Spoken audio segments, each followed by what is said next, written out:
youngster working on the nuclear power station is my friend Larry. He wants to be a scientist someday. I'm Dr. Woodley. I'm a scientist. I like Larry and answer his questions about atomic energy. I teach youngsters on scientific subjects. I was writing a book on atoms and the particles of matter the last time I spoke to Larry. Now Larry was visiting a science book on controlling the atom. Well, Larry, what do you remember from our talk the other day? I know that everything around us that we see and touch is made up of billions of tiny invisible particles called atoms. Atoms are so small that lined up end to end would only inch, and the atom is made up of still smaller parts. There are neutrons and protons in a nucleus, and electrons which whirl around the nucleus in various orbits. But each atom is mostly empty space. Very good, Larry.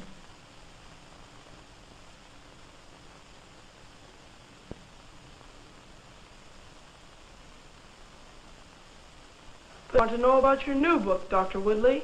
What are radioactive atoms?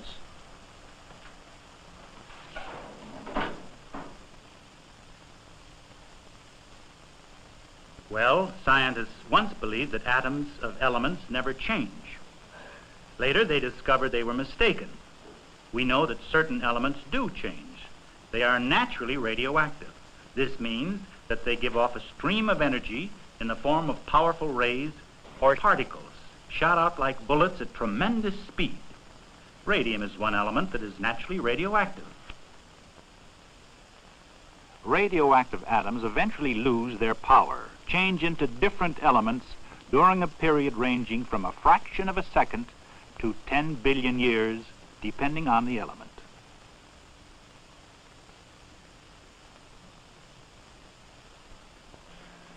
Can scientists measure this radioactivity? Yes, Larry, they can. Let me show you with my watch. Scientists use Geiger counters to detect radiation.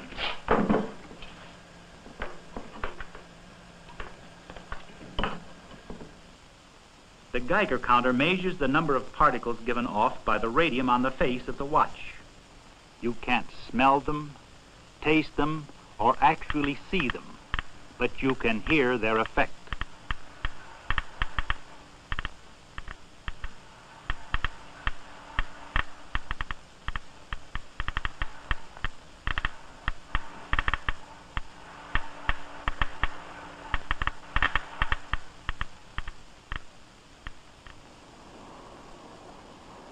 Working with strongly radioactive materials can be dangerous. It requires very special arrangements.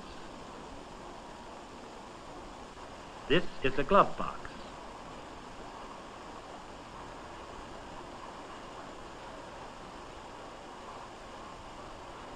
Here, scientists are protected by thick windows and walls. Machines using radioactive materials are heavily shielded with lead and concrete.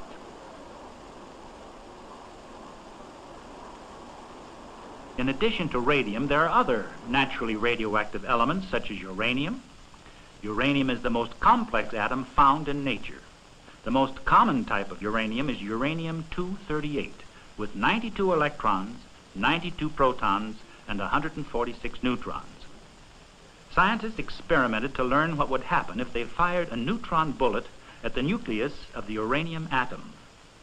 What they discovered helped them develop a method of freeing and controlling some of the tremendous energy locked in the atomic nucleus. This power, atomic energy, has many uses to make a better world for all mankind. Think of it, Larry. The energy packed in a piece of uranium the size of this marble could drive hundreds of locomotives traveling at more than a mile a minute for more than an hour. Scientists release some of this energy through a process called nuclear fission. When a high-speed neutron strikes a uranium nucleus, the nucleus splits apart violently. A tremendous amount of energy is released in the form of heat and radiation. Extra neutrons are given off, and they serve as bullets which in turn strike other nuclei and split them too. The process is repeated. In a fraction of a second, billions of atoms are split in an explosive chain reaction, releasing enormous energy.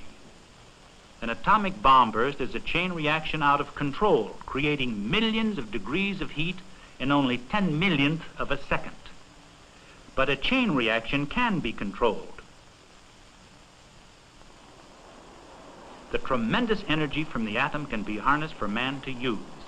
This is done in nuclear reactors, sometimes known as an atomic pile, where a special type of uranium, uranium-235, supplies the neutrons for the controlled chain reaction.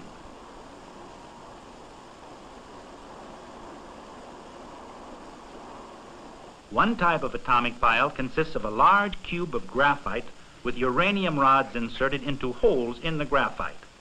The uranium serves as a fuel, supplying the neutrons. The controlled chain reaction produces heat and radiation. If the uranium neutrons in a reactor were allowed to speed around naturally, they would be too fast to hit enough uranium nuclei. There would be no chain reaction.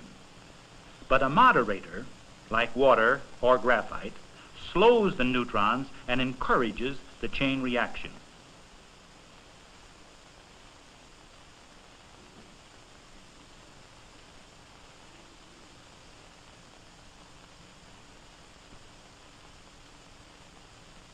The chain reaction in the reactor is under full control at all times.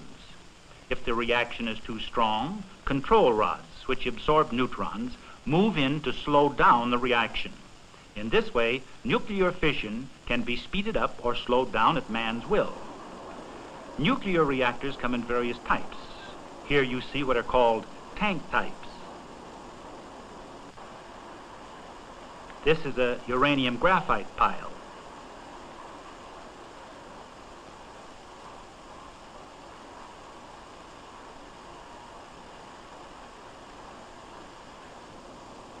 This reactor uses water as a moderator. It's called a pool-type reactor.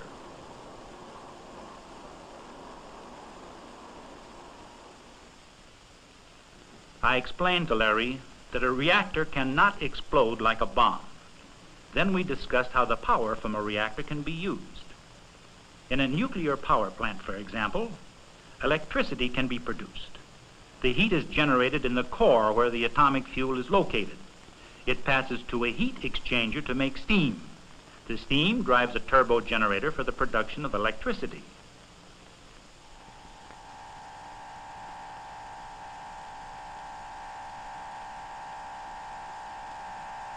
The source of heat is the only difference from a conventional power plant. A little bit of atomic fuel can do the work of thousands of tons of coal or tremendous quantities of oil. This new source of energy will help us save coal for other important uses. Electricity is already produced in nuclear power stations all over the country. Scientists are working to learn ways to make the cost of electricity the same price or lower than electricity from coal-burning plants.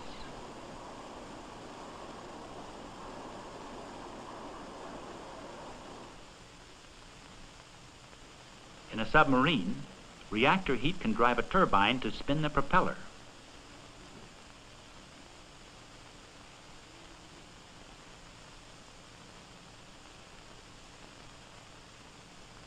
Atomic submarines can travel long distances without refueling.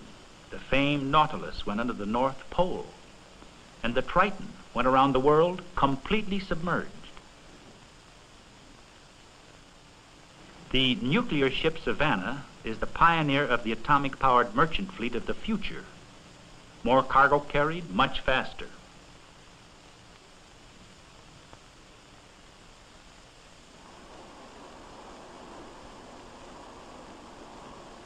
Nuclear reactors have other vital uses.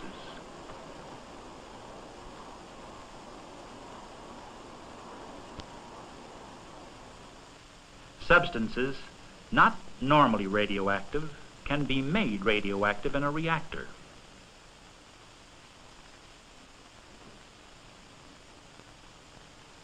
We call these new radioactive materials radioisotopes. They play a big part in our world.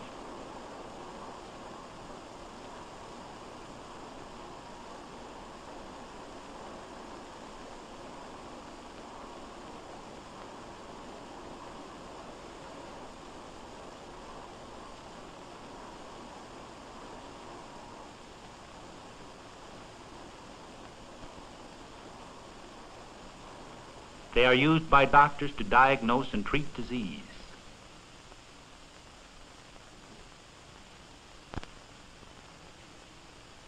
They are used to sterilize food and drugs.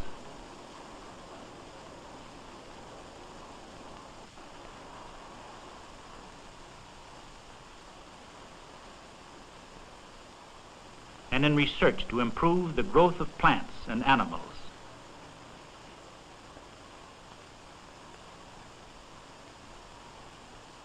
Radioisotopes make possible gauges which measure the thickness of material automatically.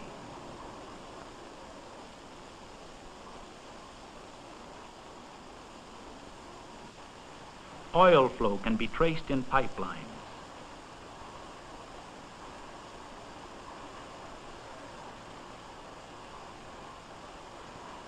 Wells are checked for strength quickly and efficiently.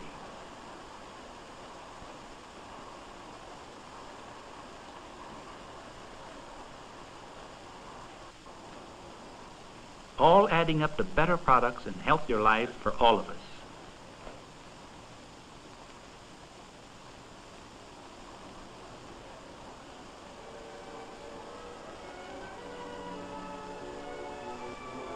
That's what will be in the book, Larry. All that plus the idea we are only in the beginning. Young people will grow up to see the radioactive atom put to uses that have not yet been thought of.